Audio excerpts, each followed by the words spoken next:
a la vedette de todos los tiempos, sonó mal, pero realmente el hombre que moviliza todo el interior, porque también estuviste en Ituzaingó, está con nosotros el señor Facundo Manes, legislador nacional y candidato a Buen Día. Hola, un placer estar acá. Me gusta mucho tu energía, así que estoy disfrutando. Muchas gracias. Y tengo que mandarle un saludo a mi personal trainer Toco, que está en todo el gimnasio viéndote y escuchándote. Están todas las minas enloquecidas con Manes. Algo generas en la mujer. Ahora vamos a hablar de eso también. Interesante. En serio, para mí la porque mujer... no soy muy agraciado. No, pero viste que la seducción en todos los órdenes de la vida a veces no tiene nada que ver con lo físico. Una persona es seductora porque tiene algo innato y eso se ve que es tuyo, Facundo. Escúchame, bueno, primero saludo a todo el gimnasio, a todas las chicas del gimnasio, a Toco. A Toco, que es la personal trainer.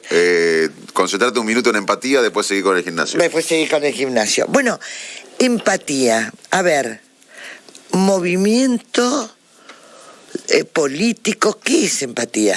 Es algo que necesitamos los argentinos desesperadamente, porque no nos reconocemos al otro. O sea, hay una mitad que no reconoce a la otra mitad y viceversa. Cuando gobierna una mitad no reconoce a la otra. Y los países que se desarrollan, yo aspiro a que Argentina se desarrolle algún día, o por lo menos encare el desarrollo, reconocen al otro, más allá de las diferencias, entienden que tiene que haber políticas de Estado, que tiene que haber confianza, que tiene que haber productividad. Ese es el verdadero problema económico de la Argentina. Todo el mundo habla del dólar, de la inflación, de que no llegamos a fin de mes. Bueno, esos son síntomas de una economía enferma. Y el problema real económico argentino es la falta de confianza, la falta de política de Estado, y eso se requiere entender que estamos en el mismo barco, que más allá de las diferencias, y que nuestras diferencias son menores frente al desafío de tener una nación. Hoy en la Argentina no tenemos una nación, no tenemos un proyecto de país, tenemos proyectos sectoriales. Y bueno, empatía es la habilidad que nos puede permitir fusionarnos millones de voces con un propósito común, y si hacemos eso, yo sé que mucha gente se siente huérfana o que no cree en nada, que está resignada, apática, triste, pero si nos juntamos millones de voces como lo hicimos en el 83 con la democracia, hoy pidiendo desarrollo y prosperidad, eso es imparable. Así que la empatía es el mecanismo que tenemos los seres humanos para fusionarnos más allá de las diferencias. ¿Y el sentido de cohesión, de juntar eso, es un hombre? ¿Es un mensaje? Es de abajo para arriba. Yo creo que la sociedad ya hizo un clic con la dirigencia. Vos fíjate que en los 80 las dictaduras militares interrumpían los ciclos democráticos y mucha gente se había habituado a eso. Mucha gente luchaba contra eso, pero mucha gente se había habituado.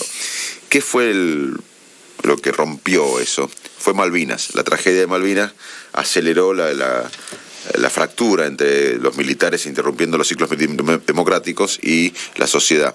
Porque si no, la dictadura argentina hubiese sido más tiempo, como siguió en Paraguay con Stroessner, como siguió en Chile, como siguió en Brasil. Ahí empieza la grieta, decís vos. No, pero ahí venía un sistema decadente, que eran los militares en el gobierno, inaceptable, pero hubo un hecho que fue Malvinas, que aceleró la fractura entre la sociedad y los militares en el gobierno. La pandemia, nosotros ahora tenemos 40 años desde la democracia que no tenemos prosperidad. Tenemos democracia, resolvemos los problemas políticos, económicos y sociales sin violencia, pero no tenemos prosperidad. La democracia no nos dio futuro, no nos dio prosperidad, no nos educó, no nos alimentó, no nos dio salud. Eso quizás hubiese seguido un tiempo más sin la pandemia. La pandemia, como lo fue Malvinas, es un catalizador. Y yo creo que hay una gran fractura de la sociedad hoy que hizo un clic. La sociedad hoy quiere un país moderno, un país que encare el futuro, que resuelva la inflación, que resuelva la economía, que resuelva la seguridad, que los chicos no se vayan. Y la política la verdad que la veo desconectada de eso. Yo creo que hay una gran fractura de la sociedad. Por eso el cambio tiene que venir de abajo para arriba. No creo que el cambio que necesita la Argentina pueda venir de arriba para abajo. Yo creo que por eso es muy importante convocarnos en las plazas de toda la Argentina, cada vez ser más, y exigir de abajo para arriba el cambio que la élite no va a hacer. Revolución del conocimiento materializado es creación de universidades. Más riqueza. Argentina hoy tenemos 48 millones. Saques la mano de la cara porque no se te ve, dice. Hoy tenemos 48 millones de habitantes y exportamos 80.000, 90.000 millones de dólares. Nosotros en 10 años, con 50 millones, no mucho más de habitantes, podríamos exportar, si hacemos una revolución del conocimiento, agregándole tecnología a la materia prima que extraemos, agregándole valor a la materia prima, haciendo una economía que no tenga que ver con la materia prima, basada en la ciencia, la innovación, en la tecnología, en la educación, podríamos exportar el doble. 160.000 o 170.000 millones de dólares. Seríamos el doble de rico con casi la misma población. Sí. Eso es la revolución del conocimiento. Entender que la economía del siglo XXI no tiene tanto que ver con las materias primas, sino con la capacidad de los ciudadanos de generar cosas con esas materias primas. Porque de hecho el significado de revolución implica un cambio profundo. Exacto. Eso no podemos emparchar más. Esto no se soluciona con una ley. La decadencia argentina... Tenemos una decadencia de décadas. Vos fíjate que en el 75 teníamos 5% de pobres, hoy tenemos la mitad de la población de pobres. Yo tengo 53 años, 22 los viví en contracción económica. Tenemos, antes de la pandemia, ahora de ser peor, un ingreso per cápita parecido, 10% más del 74, 50 años perdido económicamente. La educación argentina hace unas décadas era la mejor de América Latina, hoy estamos al fondo de la tabla. O sea, esta decadencia no la soluciona una ley, un parche, es una revolución que necesitamos. Y es una revolución del conocimiento que implica nutrir a los chicos, educación, de prioridad a la educación, que es la economía del siglo XXI, más ciencia, más tecnología vinculado al sector productivo para despertar más valor agregado, instituciones fuertes, transparentes, una geopolítica adecuada. Es una revolución lo que proponemos, no un parche. Ahora, desde que yo soy una niña, hace poco tiempo, yo digo que todo el mundo te dice que la educación es lo único que va a cambiar la cosa. Pero a alguien no le conviene un país educado. Siempre estamos hablando de educación. Esto no pasaría si el pueblo sería más culto. Esto no pasaría si hubiera más educación. ¿Por qué no hay más educación? ¿Cómo si no podemos lograr un cambio en educación, podemos lograr un cambio en revolución? Bueno, porque... ¿Cómo revolucionamos eso? Bueno, los líderes están para eso. Las palabras cambian el mundo. Cuando Martin Luther King dijo... Espero que mis hijos no sean juzgados por el color de la piel, sino por el temperamento. Esas palabras, aunque a él les costaron la vida y bueno, cambió Estados Unidos. Sí. Kennedy en un momento, el presidente Kennedy, les dijo a los estadounidenses, vamos a poner un hombre en la luna. Y en ese momento no había ninguna evidencia que se podía poner un nombre en la luna. Sin embargo, las palabras de ambiciosas de Kennedy hicieron que las universidades, que los laboratorios, que la industria militar genere tecnología para llegar a la luna. Y no solo llegaron a la luna, sino que cambiaron la economía tecnológica de los últimos años. O sea, primero, para hacer una revolución, un cambio de contexto, necesitamos liderazgos que ejemplifiquen. El cerebro aprende cuando algo nos inspira, nos motiva, y la sociedad hoy no cree en nada.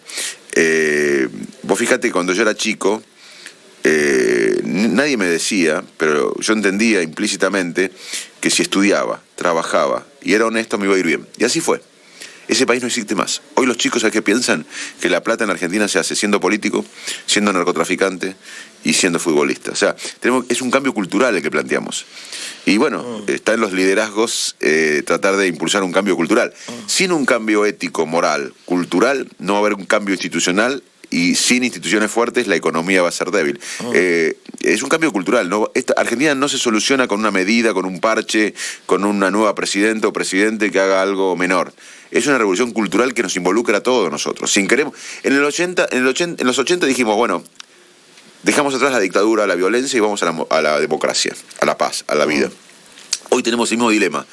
Dejamos atrás la decadencia y vamos al progreso, a la modernidad. O seguimos en la decadencia. Podemos seguir administrando pobreza.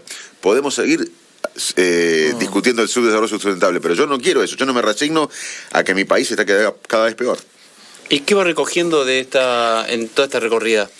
Primero, ayer lo escuchamos hablar muy bien del hospital de campaña. Sí, el hospital de campaña es un ejemplo que hizo Corrientes, que fue algo único en Argentina y la verdad que fue una estrategia muy, muy inteligente, que salvó muchas vidas, que descongestionó el sistema de salud, la verdad muy bueno. Yo no sé si vos sabés de eso, de que, bueno, los correntinos, a mí me da mucho orgullo el hospital de campaña, pero ¿sabés qué me da más orgullo? Que la medicina acá es buena, ¿eh? La medicina, sí, no, que vos sabés que había gente de dinero, de muy buena posición económica, que llamaba para que le den un lugar especial en el campaña, con una cama especial en un lugar especial, y el gobierno dijo no, todos iguales, las mismas camas para todos. Y el servicio era igual de bueno para cualquiera. Y el servicio era igual, el mismo kinesiólogo para el que tenía mucho que para el que era un marginal o que vivía allá sin las vacunas, sin nada de esto. Eso me pareció... Sí, no, a mí me... subsanar esto, ¿viste? Porque en la grieta también aparecen las grandes diferencias sociales y todo eso. Totalmente, acá hay varias grietas. Hay una grieta, primero, moral. Hay algunos que se hacen ricos ilegalmente y después uno los ve, los cócteles. No hay sanción en la Argentina a la corrupción. Sí. No hay sanción ni de las leyes, que son una sugerencia en este país, ni tampoco social. Hay una grieta entre los que no llegan a la noche con un pan para los hijos y los que llegamos. Hay una grieta ideológica. Sí. Bueno, los argentinos tenemos que entender que más allá de todas estas diferencias, necesitamos algo que nos una, que es un destino común. Hemos perdido el sentido de nación. ¿Qué es el sentido de nación? Si un chico en el conurbano bonaerense no puede comer, debe ser nuestro hijo. Si un jubilado en Misiones no llega para comprar la medicación, debe ser nuestro abuelo o nuestro padre. Y si una persona no trabaja o no puede trabajar en Tucumán, debe ser nuestro hermano. Acá es en sábese quién pueda. Argentina es un Titanic que viene cayendo hace años y cada sector tira para su lado. Tenemos que volver a reconstruir un sentido de estar en el mismo barco. ¿Se puede? Sí, Argentina tiene una enorme potencialidad. En el mundo que estamos viviendo y en el mundo que viene, Argentina produce lo que el mundo necesita, alimentos, produce energía. Litio. El problema, el litio, el problema es que depende de nosotros. Si nosotros no somos capaces de generar política de Estado, confianza y mayor productividad, es por culpa nuestra, no porque el mundo no nos está esperando para comprar nuestros productos. ¿Y cómo es para usted esto de... digamos, siendo un hombre académico, cómo es relacionarse con la política, con la astucia, con las mañas? Muy buena pregunta, porque yo vengo de la ciencia, donde cuando uno hace un experimento o quiere hacer un experimento, primero que revisa lo que se hizo antes. Aunque lo haya hecho el adversario, si no fue bueno, lo toma en cuenta. O sea, claro. si yo quiero investigar cómo funciona el lóbulo frontal y leo en todo lo que se hizo antes, y si un experimento muy bueno lo hizo una universidad que compite conmigo, lo tengo que tomar en cuenta. Y aunque un amigo mío haya hecho una publicación que no es buena, la tengo que ignorar, por más que sea amigo mío. Después trabajamos en equipo los científicos. Después nos exponemos a las críticas. Y la política es todo lo contrario.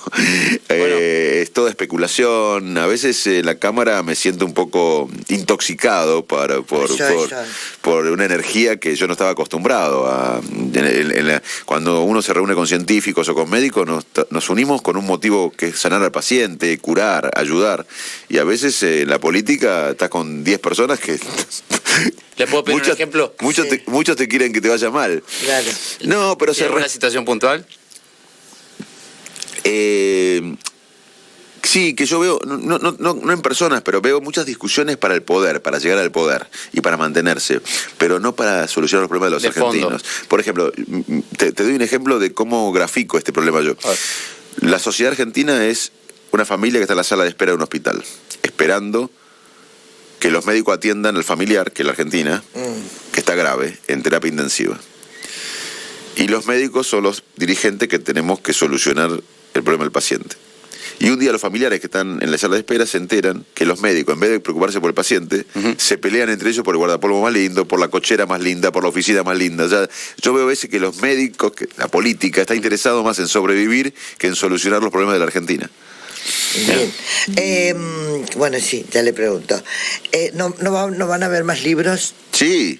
Este año sacamos un libro ahora en unos meses. Se llama Decir presente, hacer futuro, la revolución del conocimiento como motor del progreso argentino, del desarrollo argentino, y están los libros también. El año pasado sacamos Ser Humanos, que es un libro muy lindo, para mí uno de los más lindos que escribimos con Mateo Niro, porque después de la pandemia, para mí se sale buscando la fuerza interior en uno mismo. Así salió la sociedad luego del Renacimiento, luego de la peste negra. La peste negra mató a 1/3 de la población mundial, entre 1347 y 1353. Y luego se salió con el Renacimiento, que fue un movimiento buscando el poder interno. Y yo creo que ahora salimos, después de la pandemia, buscando el poder interior. Por eso hay tanta gente interesada en cómo funciona la mente, en cómo tener bienestar, que no pasa muchas veces por lo material, después de cierto nivel básico, ni pasa por el estatus social, pasa por cosas mucho más simples. Y la sociedad está viviendo eso. Yo creo que hay una búsqueda del interior que nos puede sacar adelante. ¿Pasos? ¿Estás de acuerdo con las pasos? Estoy de acuerdo con las pasos, estoy en contra de sacarlas, me parece horrible y un error que cambien las reglas de juegos, ya estamos casi en un año electoral, y es parte del problema argentino, que se cambian siempre las reglas del juego. Eso pasa en la economía, los inversores no quieren invertir, es parte de la viveza criolla con la cual no creo. Ajá. Y, por ejemplo, entre el PRO y la Unión Cívica Radical, ¿quién va a ser el candidato? ¿Van a ser ustedes? Yo creo que la Unión Cívica Radical va a liderar este proceso de la coalición, y es necesario para el país que lo haga. ¿Por qué?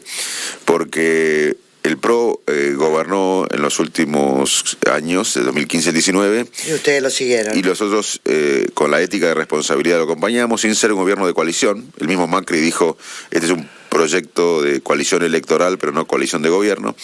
Y no le fue bien a Cambiemos, de hecho se perdió la elección del 19. Este gobierno es un desastre, pero hay un recuerdo, sobre todo en el conurbano bonaerense, de negativo hacia la figura del expresidente, con mucha negatividad. Y yo creo que el PRO tiene que esperar un tiempo para recuperar eso. Los radicales hace 20 años que no gobernamos y ya pagamos nuestras culpas. Y yo creo que el radicalismo está en una posición que no está en los extremos y puede convocar una mayoría social. A los radicales nos pueden votar sectores de Cambiemos, del peronismo, de gente que está desencantada con el gobierno actual. Creo que el radicalismo tiene un rol hoy de recomponer una nueva mayoría, como lo hizo en el 83. ¿Y la Unión Cívica Radical está unida? Perdón, ya voy a decir. ¿La Unión Cívica Radical está unida? Bueno, yo creo que estamos trabajando para eso. Trabajando para eso. El gobernador Valdés es una figura clave, es uno de los principales dirigentes de la UCR, y yo lo veo trabajando. Todos estamos trabajando para que la Unión Cívica Radical esté unida, y proponiendo un liderazgo que arrastre al resto de la coalición y amplíe la coalición, porque con lo mismo no vamos a ganar si perdimos en el 19. Tenemos que ampliar la coalición en términos electorales. Sí. Bueno, justamente ese liderazgo puede estar encabezado por Facundo Manes. Yo voy a ser parte de ese proceso colectivo hasta el final, voy a estar acá hasta el final. El partido tiene mecanismos internos, es un partido centenario que sobrevivió 2 guerras mundiales y 2 pandemias, y tiene mecanismos internos para elegir la persona que lo lidera. Yo voy a estar hasta el final, pero voy a acompañar un proceso colectivo. Me siento parte de un proceso colectivo, pero estoy hasta el final. Mirá qué bárbaro. ¿Y qué te une a Valdés? Muchas cosas. Primero, que aprendo de él. Me aprendo de su experiencia política, de su gestión. Me gusta su personalidad. Me gusta, respeto toda su trayectoria. Yo siempre le digo que estoy en el partido porque él y otros como él mantuvieron la llama viva en épocas muy adversas para la Unión Cívica Radical. Sí. Ahora hay un renacimiento del radicalismo, y yo soy consciente que soy parte de un radicalismo que renació, pero porque otros antes han mantenido la llama viva. Uno de ellos fue Gustavo. Así que muchas cosas. Yo creo que Gustavo tiene que tener un rol fundamental en el gobierno que viene. Es una de las personas claves de la Argentina para pensar esto que estamos hablando, un proyecto colectivo que nos saque de la decadencia y nos lleve al desarrollo. ¿En algún momento hablaron con Valdés de alguna fórmula? Por ejemplo, Valdés Manes, Manes Valdés. ¿Hablaron de fórmulas, de todas estas cosas con Gustavo?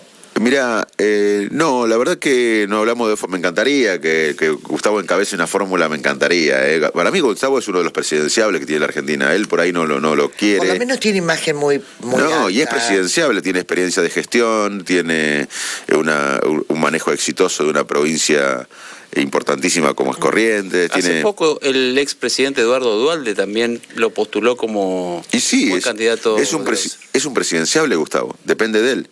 Y la verdad que sería una figura extraordinaria para la UCR. La UCR tiene varios candidatos a presidentes, y uno de ellos es Gustavo. Pero quizás él nunca lo manifestó, pero claramente para nosotros es un presidenciable. Perdóneme, es un poco desordenado, pero más atrás trajo la frase de las palabras cambian al mundo. Sí. Y quiero preguntarle sobre la discursiva política que hay hoy, un tanto virulenta, si es que usted considera, habría que bajar un poco el tono. Y sí, fíjate lo que está pasando en Estados Unidos. Vos tenés a los fanáticos de Trump que no creen que Biden sea un presidente electo. Ellos realmente creen que Biden robó las elecciones. Sí. Y están armados, porque comprar armas es legal en Estados Unidos. O sea, esos fanáticos están armados. Imagínate si pierden la elección ahora legalmente en la de medio término. Puede pasar cualquier cosa. O sea, el fanatismo y el cultivo del fanatismo puede llevar a tensionar incluso el sistema democrático. Así que por eso tenemos una responsabilidad enorme. Porque a veces ¿por qué se hace esto? Porque los seres humanos somos tribales. En miles de años de evolución, nosotros necesitamos vivir en tribus, porque vivir en tribus nos hacía tener más alimentos y nos protegía de la amenaza. Uh-huh. Entonces, nosotros privilegiamos vivir en tribus antes que la verdad. No importa la verdad, lo más importante es vivir en tribus y con las creencias de uno. Pero esto puede complicar los sistemas democráticos. Por eso, muchas veces los fanáticos no cambian y por eso los fanáticos no permiten pensar un país. ¿Qué es lo que está pasando en Argentina? Acá en la Argentina estamos sufriendo dos minorías intensas que no nos dejan pensar un país. Nos impiden, nos bloquean la idea de desarrollarnos y de pensar un país. Por eso realmente tenemos que superar a la grieta. La grieta nos embrutece, nos atrasa y solo le conviene a los que quieren ganar elecciones, porque ganar elecciones con la grieta es más fácil. Yo estaría acá ahora dándole palos a un lado y por ahí el rating aumentaría. Cuando los consultores políticos apuestan a la grieta, a la polarización, se puede ganar elecciones porque se apela al tribalismo. Ahora después no se puede manejar un país. O sea, ganar elecciones a veces no es sinónimo de poder reconstruir una nación. ¿Y qué lugar le da en ese sentido a la mediatización? Y es parte del problema también, porque los medios en Argentina, sobre todo los medios nacionales, son los que también inducen a muchas veces. Uno a veces va a hablar con periodistas que tiene que básicamente confirmar lo que ellos piensan. Claro. Yo no lo hago, pero te inducen a pensar lo que ellos a afirmar, a decir sí a lo que ellos piensan. Hacen una editorial de la pregunta. Yo por ahí veo que con la editorial, como te van diciendo, ya te van llevando a que vos le digas. Exactamente. Claro. Eso no es periodismo. Ahora te pregunto... Eso no es periodismo. No. ¿Qué es periodismo? Y el periodismo es preguntar. Nosotros estamos para preguntar y vos estás para responderle. No a nosotros, sino que lo tuyo sirva para que la gente lo reciba. ¿Por qué las mujeres? Yo te decía fuera de micrófono, generás una reacción en mujeres de todas las edades, pues no estoy hablando de una reacción en mujeres porque usás esa palabra que se puso de moda no hace mucho tiempo, la empatía, y eso le genera algo. La mujer es mucho más perceptiva y mucho más sensible que lo que puede ser un hombre, aunque los hombres están realmente cambiando en todo esto, pero la verdad es que eso genera que ayer había todo un tema con las mujeres en la Plaza Cabral que a mí me sorprendió gratamente, porque veo que participan, que entienden, que cambian, y de golpe a mí eso me parece muy interesante. Yo creo que el futuro de la Argentina depende de las mujeres y los jóvenes. Nosotros en la Argentina tenemos una deuda de inspiración con los jóvenes. No es fácil ser joven acá. No los representa la política, ni creen en la educación como motor del desarrollo, ni creen en las instituciones. Pero yo creo que los jóvenes no tienen que aceptar las cosas como están y tienen que luchar. Cuando los jóvenes lucharon en la historia de la humanidad pasaron cosas inimaginables. Así que el futuro de la Argentina tiene que ver con las mujeres y con los jóvenes. Es complicado porque cuando el mensaje viene por el lado de la radicalización, ante el desencanto de los jóvenes, digamos, tampoco es bueno. No, pero los jóvenes argentinos no están totalmente radicalizados. Hay algunos, pero la mayoría de los jóvenes que yo veo en el país quieren laburar, quieren estudiar, quieren quedarse en la Argentina, quieren un país mejor. Yo confío mucho en los jóvenes. Es más, no confío tanto en los adultos porque mirá el desastre que dejamos. Mitad del país pobre, la educación por el piso. Así que me parece que es tiempo de que los jóvenes tomen también el mando. Es muy difícil subsanar esta grieta de esta sociedad que está muy dividida. El otro día contábamos que le golpearon a una funcionaria del PJ, del Frente de Todos. Ya al llegar al punto de la violencia, del improperio, de gritarse en la calle y todo esto, ¿qué opinas de eso? ¿Estamos lejos de subsanar esto y de tener un clima más? Bueno, el intento de magnicidio a la vicepresidenta. Yo creo que la mayoría de la sociedad, hay una mayoría silenciosa que no está en la grieta. Yo creo que ahí son minorías intensas. Estamos atrapados entre pero minorías. ¿Pero que hay que trabajar en la grieta para que no haya más? Yo, mi estrategia, muchas veces me pregunto y me pregunté, tuve mucha reflexión sobre cómo salir, que es la pregunta que vos me hiciste. Se sale con empatía, o sea, reconociendo al otro. ¿Qué es la empatía? La empatía es la habilidad de nuestro cerebro para entender que el otro puede tener diferentes creencias. Claro. Y que por ahí tiene razón. Parece fácil, pero es muy difícil. No es fácil, claro. Bueno, no es y fácil. eso es una empatía cognitiva. La empatía emocional es sentir lo que siente el otro. Se sale con empatía reconociendo al otro, o sea, entendiendo que las diferencias que tenemos son menores frente al desafío que tenemos, que es reconstruir una nación. Ahora, no hay medio. Si vos sos de River y yo soy de Boca, no hay medio. Lo único que nos puede unir es la selección argentina. Por eso tenemos que... Como la democracia fue algo que nos unió, porque nadie dejó de ser peronista, ni conservador, ni socialista, ni radical, pero todos nos sentimos parte del proceso democrático. Hoy tenemos que sentirnos parte de que la Argentina entre al futuro, al siglo XXI, al desarrollo, a la modernidad, a la revolución del conocimiento. Se sale con empatía y con un proyecto o paradigma superador, pero si no, no se sale de esto. Por eso estamos trabajando desde abajo para arriba, porque a veces los dirigentes o los medios nacionales están atrapados en esta lógica. Y yo creo que la mayoría de la sociedad no está con la grieta. De hecho, fíjate lo que pasó en Chile hace unos días. El gobierno hizo campaña para aceptar la Constitución, la reforma, y una mayoría silenciosa votó que no. Hay mayoría silenciosa que se van a expresar. Yo creo que el año que viene la gente va a votar lo nuevo frente a lo viejo, y va a votar a favor, no en contra. Venimos votando en contra para que no gane alguien hace mucho tiempo en la Argentina. Creo que el año que viene vamos a votar a favor de algo y lo nuevo frente a lo viejo. Así que hay una gran oportunidad de cambio. Le pregunto por el proyecto que se está tratando hoy en el Congreso, que se va a tratar hoy en el Congreso, referido a la justicia y este cambio en la Corte. Primero se va a tratar en el Senado y posteriormente, bueno, si es que consigue media sanción, se va a discutir en diputados. Sí. ¿Qué mirada tiene sobre eso? Bueno, el kirchnerismo cuando está acorralado, cuando está perdiendo, cuando está con miedo, se vuelve más brutal. Y esto es lo que vimos en la historia del kirchnerismo en Santa Cruz, lo que intentó hacer cuando Cristina quería ir por todo, cuando ganó con el 54% de los votos quería ir por todos. Así que me parece que es un nuevo atento del kirchnerismo para avanzar sobre las instituciones democráticas, y vamos a estar en contra. ¿Qué rol crees que cumple la prensa en todo esto de la grieta? Y un rol importante, porque como dije, da más rating la grieta. Las peleas dan más rating que alguien con sentido común, hablando de pacificación. Así que el periodismo, sobre todo el periodismo nacional, está muy... Terrible, ¿no? Sí, yo creo, no sé cómo lo... Canales enteros. Yo a veces digo, no voy a ver televisión nacional porque me intoxico. Llego a mi casa feliz después de un día de trabajo. Si prendo la televisión me amargo. Y es una realidad que no tiene que ver con millones de argentinos que quieren trabajo, que quieren prosperidad, que quieren que los chicos no se vayan del país. Y en vez de pensar un país, la grieta nos impide pensar un país. El fanatismo y la grieta nos impide pensar. Sí, es cierto. Terrible.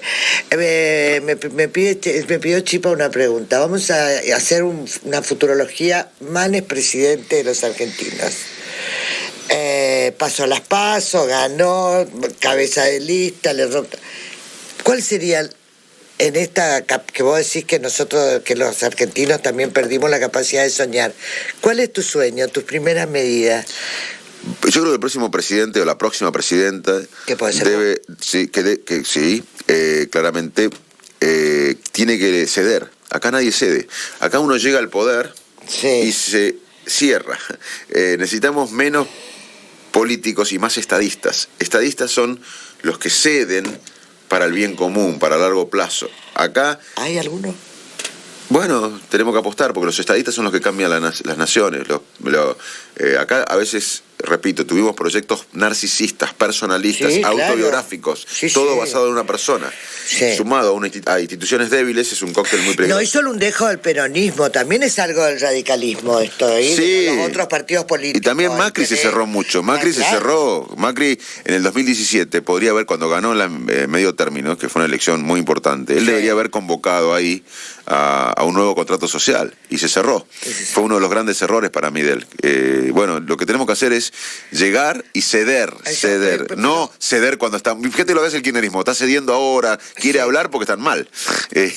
No, pero ¿vos crees que la política, la nueva, esta generación así de ustedes, la política, aprende de los errores de los otros? Yo creo que... O sea, los visualiza, los lleva a su camino. Yo creo que hay una generación, en la cual incluyo al gobernador Valdés, de políticos que está viendo o de dirigentes, que está viendo que lo que nos trajo hasta acá no puede seguir más, porque el país ha tenido una evolución que casi ningún país ha tenido sin guerra, porque Irak involucionó con guerra, Siria involucionó con guerra, pero un país que involuciona sin guerra tenés a Venezuela y no mucho más. Claro. Entonces, creo que hay una dirigencia más joven, de mentalidad, puede ser de edad más grande, pero que entiende que esto es colectivo, que es un proceso colectivo y que hay que hacer un proyecto de país que exceda a varias presidencias. Hay que, como pasó con la concertación chilena, que hubo varias presidencias de distintos presidentes, pero no con un mismo rumbo. Acá cada administración cambia el rumbo. Si viene una administración, lo aliamos con Nicaragua y con Rusia, la otra con Estados Unidos. No hay un proyecto de país, y mientras no haya proyectos de país, no haya política de Estado, no haya confianza y no haya mayor productividad, acá puede venir Churchill a gobernar y va a ir mal. Sí, y sobre educación, algo puntual. Primero, ¿qué es la educación? A mí me gusta, y ya que nos escucha mucha gente, quiero definir bien qué es la educación, porque la educación ahora es a lo largo de la vida. A muchos me preguntan, Facundo, ¿uno puede aprender hasta los 90 o 100 años? Sí, no solo que puede, sino que debe, porque la educación protege al cerebro. Y la educación no es solamente aprender un dato, obviamente que es aprender datos e información. La educación es, además, construir una identidad. La educación es conseguir la autoestima necesaria para perseguir los sueños. A mí la educación me dio la autoestima para irme del país, estudiar afuera, ser un científico de reconocimiento internacional, volver a mi país, hacer laboratorios. Sin la educación no hubiese tenido la autoestima para perseguir eso, un chico de un pueblo de la provincia de Buenos Aires. La educación es una brújula confiable en un mundo flexible, cambiante, dinámico. La educación es curiosidad, es coraje. La educación es ser más libres, por eso muchos no quieren que los eduquemos, porque la educación nos hace más libres. La educación es movilizar los recursos cognitivos, sociales y emocionales para tomar acción. Y nosotros tenemos que poner a la docencia como el trabajo más importante de la Argentina. No hay trabajo más importante en la Argentina que educar a los futuros ciudadanos, a los futuros jueces, a los futuros periodistas que buscan la verdad, a los futuros médicos, a los futuros presidentes. Sin embargo, el docente hoy está desprestigiado, no gana bien. La Argentina va a estar en la senda correcta cuando el docente sea nuevamente el trabajo más prestigioso de nuestra nación. Y hoy los países que quieren desarrollarse, o los países desarrollados, compiten por los mejores sistemas educativos, científicos y tecnológicos. La educación hoy es la economía del siglo XXI. La economía del siglo XXI es la educación. Sin lugar a duda. Bueno, ya te vas hoy. Me voy ahora a almorzar con empresarios, gente, emprendedores de Corrientes, y después a la tarde ya me tomo el avión a Buenos Aires, y lo voy a hacer extrañar mucho, porque la energía positiva que hay en esta provincia es algo incomparable. Bien, escúchame una cosa. ¿Cuándo volvés? Preguntan. Y pronto, cuando me inviten vuelvo. Yo a Corrientes vuelvo siempre. Cuando me inviten vuelvo. Me gusta. Bien. Pero su recorrida termina acá. No, ahora voy a Buenos Aires, la semana que viene Neuquén, Río Negro, después voy a Entre Ríos y Santa Fe y termino en la Argentina, ya de la primera vuelta a la Argentina, y después seguiremos recorriendo. Ahora, y ¿acá estuviste en Ituzaingó? Sí, vengo de Misiones, fui a Apóstoles, Posadas. Misiones, es bello, ¿no? Sí, muy lindo. Toda esta zona es muy linda. Sí. No, la verdad que esta zona me encanta de la Argentina. ¿Y después estuviste en Ituzaingó? Ituzaingó, y ahí vi, la verdad que me quedé impresionado del puerto y del parque industrial que está haciendo el gobernador con fondos de la provincia. Impresionante. Es uno de los puertos más modernos que va a tener el país, y además con un parque industrial al lado. Una obra de impacto nacional. Gracias, Facundo. No, gracias a ustedes. Un placer. No, para mí también. Para nosotros también. Señores, hacemos una pausa y ya volvemos.